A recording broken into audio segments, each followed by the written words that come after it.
stuff. Very few people could do that unless they had brakes on the front of their bike, and even limited. Well, so on that, I don't remember I would talk to you before, Kevin, about the track and Crossroads. I want Kent to talk about that because I never would have went to that track without him, because him and his friends built it. I helped a little bit, and we had the neighborhood kids helping and stuff. But I want Kent to talk about that, because that's where, to me, like, dreams were made. We could practice. There were local pros, including Kent, that were there, and Bart McDaniel and Rob Potter and other people visited that track from all over the place. Really good riders. And Kent and his friends made some really, really good jumps. It was a really good track. But I want Kent to speak on that, because it led from the parking lot to that trail for me. And then everything Certainly, I think me and Dan are unusual in that most people that ride BMX bikes dream of having some trails, and sometimes it's nothing more than just a few jumps. But in the back of this parking lot where there was a church, there was some woods and some trails and some downhill, and it was just kind of a pathway through it. And somebody had originally started it. I didn't start it. Some other young kids in the neighborhood had started it. But since I had started getting into racing at 15, 16 years old, and it was only a mile from my house, we actually started building obstacles that would help us on the racetrack. So we'd make obstacles that were the hardest for us to deal with. So it would kind of, like a really tall first jump, just like crazy tall, nice and steep on the backside. And we'd build the course for the primary purpose of improving our skills and improving our weak points. So we had, at the time we had a set of doubles that were like 23 feet across, and that was just enormous at that time. And then we also had a really nice berm and a jump in the berm, and we had a European corner that was pretty trick. And it started becoming popular. People from out of the area, from Canada, had kind of rumor gets around that there's some cool track around. Everybody started riding the track. We would see new people anytime there was a national in the area. Oh, that'd be cool. That'd be bitching. Hey, also for what Kent's saying, the track, I want Kent to explain. There was a jump we named after Bart McDaniel, who was a very stylish rider. He was a very fast pro, like a spinner. He had a small front gear, I think. But we named a jump after him, and we had to put a pad on the tree. I want Kent to explain that one.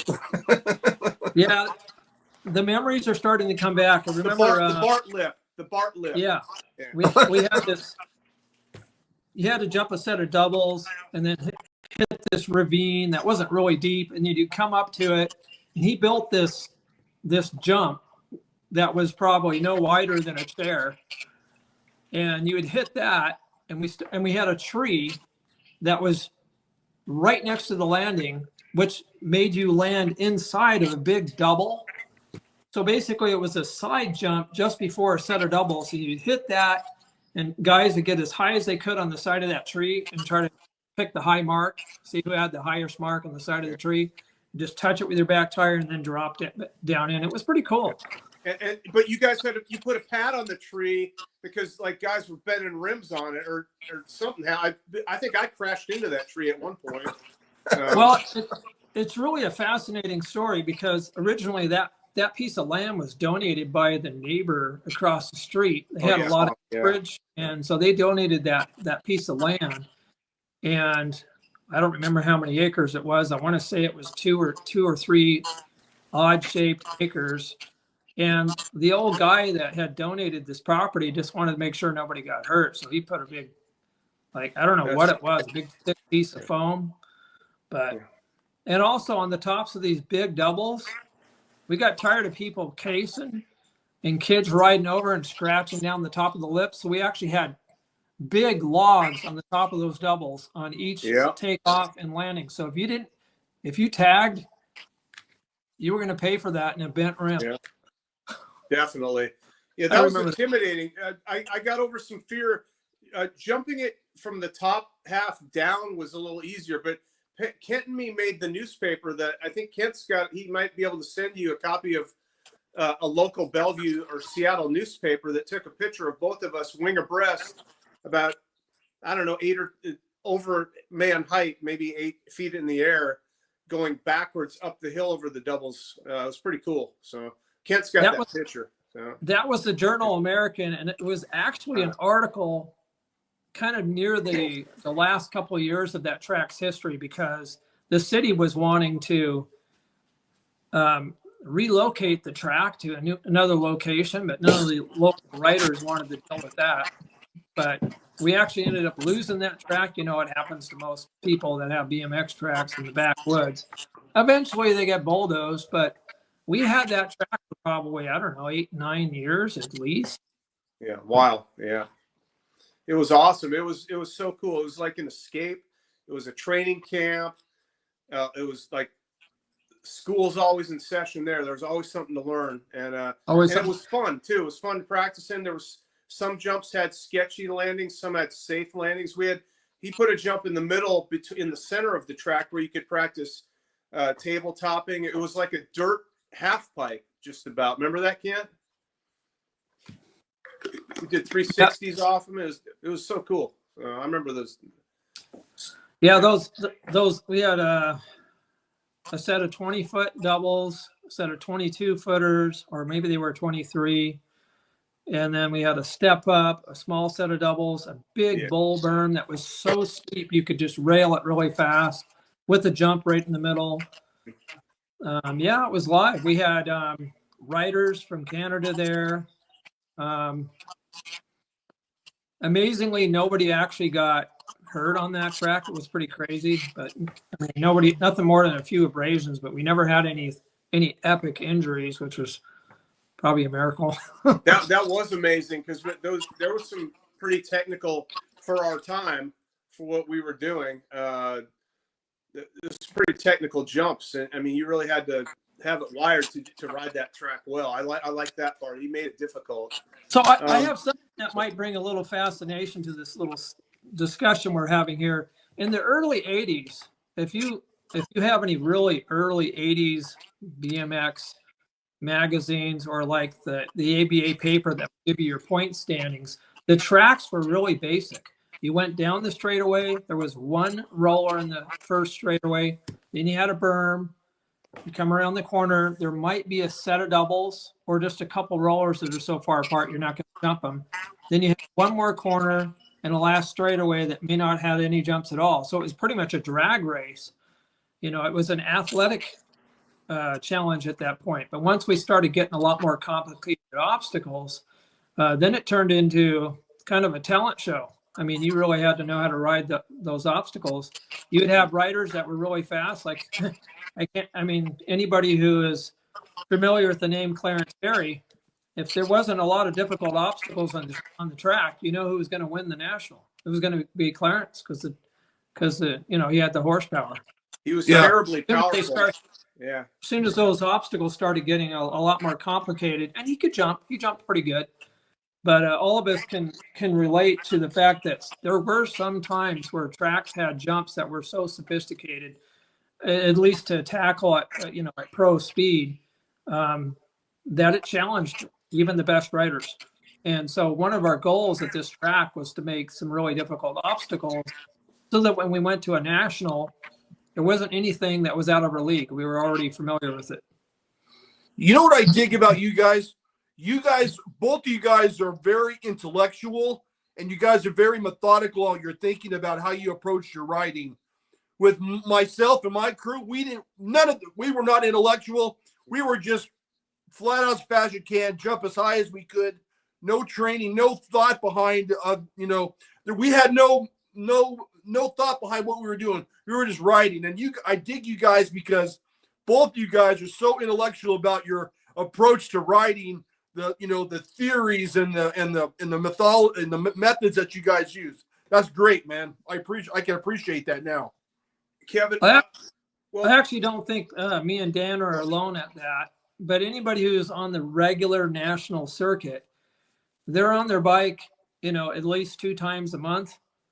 That makes me think of another thing. If you look at your older ABA magazines, or paper as it was in the day, there was only like about 10. I mean, one of your viewers might, agree with me on this or confirm it, but there was only about 10 nationals for the whole year. And that wasn't a lot of races. Then pretty soon it got up to like 20 nationals in a year. And so you had to make every one of those nationals. And so then it ended up becoming a financial challenge to be able to make them all. And then if I'm correct, the ABA started to make it where you didn't have to make every single national to determine whether or not you'd be, #1 amateur or #1 pro, but they kind of took just the best scores out of a percentage of those nationals, and then that would determine your overall rating. That's kind of how I remember it. Yeah, I only raced one national my whole life. Oh no, in the United States I did. Yeah, nice, dude. What about you, Danny? You feel the same way? I mean, were you on the national circuit as much as Kent was? Did you guys travel together, or were you more of a local guy? I was strictly a local guy. Now, I did go to Clackamas and Eugene once for a race with some friends. I don't know if Kent went on that trip, but friends from the area, we drove down there. But I was basically a local guy. Kent was more, as you heard in his episode, they traveled most of the country. I was just a middle of the pack guy, and happy to be there. I was happy like we said, not to be too esoteric, but a lot of what we're talking about spread into current sports in my time in life now, like the paddle surfing and, other endeavors. The BMX was like my original balance device. It led to a lot of other things. And Kent too, he's involved in athletics, water sports, and, stuff up in Washington State.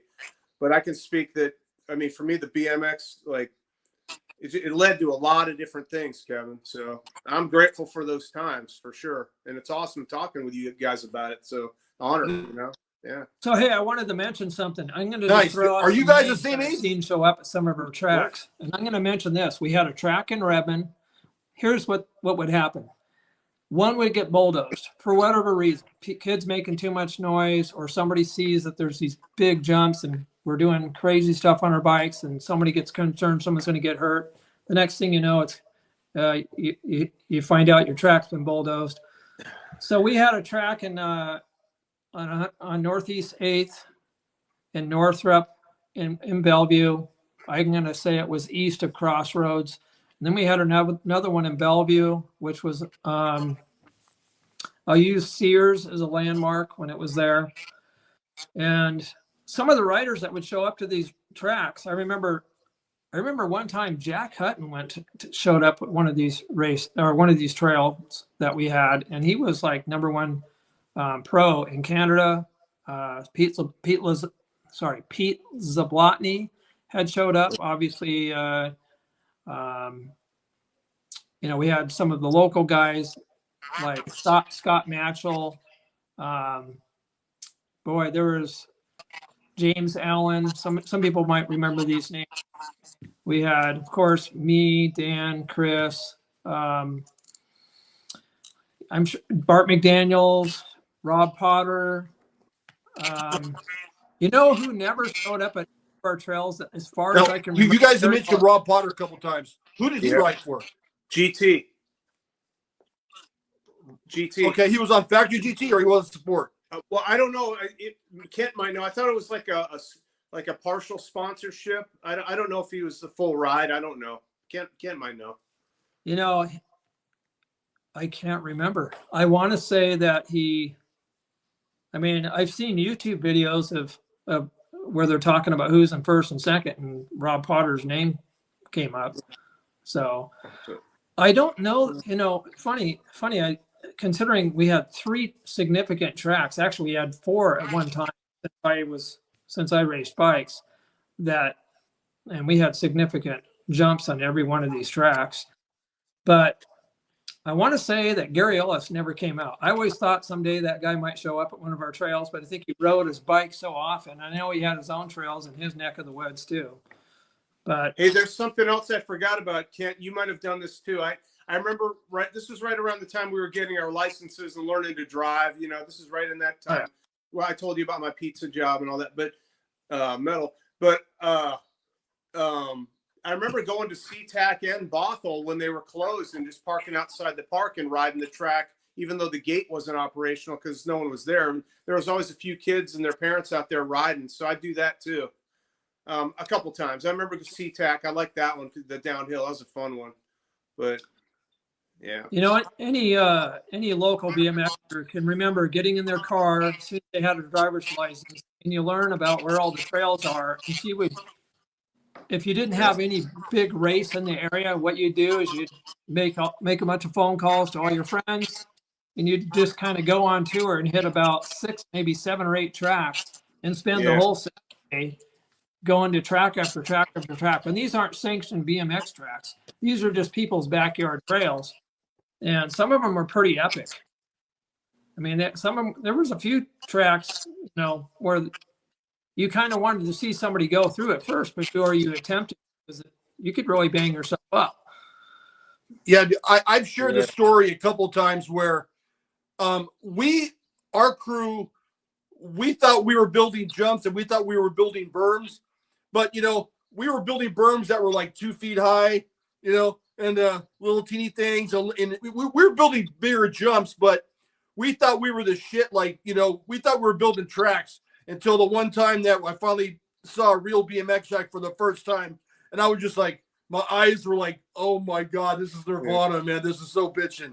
So we were using shovels. So I can imagine how much work and toil and all it takes to build these damn huge berms and huge tracks and all that good stuff.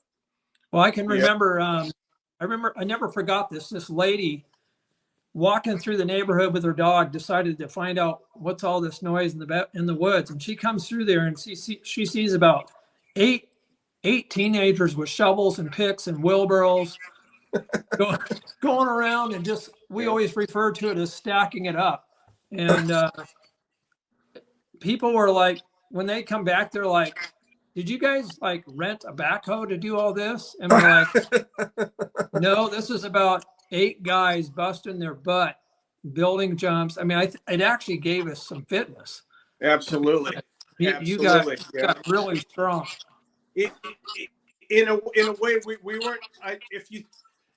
If you go to Iowa, some of the best Division I wrestlers come out of Iowa, because they're all farm boys. They're on the farm all day baling hay. Their hands are grabbing heavy stuff and moving it. So we were Seattle boys. We didn't have that, but we were moving wheelbarrows, moving dirt, helping build. I mean, it was our way. So even as a kid, even though I didn't like doing yard work at home, having to mow the lawn or paint something, whatever else. You'll dig. I do that for free all day, helping kids and those guys, you know. And it was a workout too, you know. Even riding to the track and back home, you know. So we were always training. We were always in motion. I never forgot that, and I still do that, you know. I know he does. Speaking of that, this lady, when she saw this, she saw how much work we got done, and she wanted to hire some of us to work on her yard. So we saw how hard we could work. There you go. Yeah. Dude, we'll work for Black Parks, man. Yeah. They were like upset after they saw how much dirt we could move.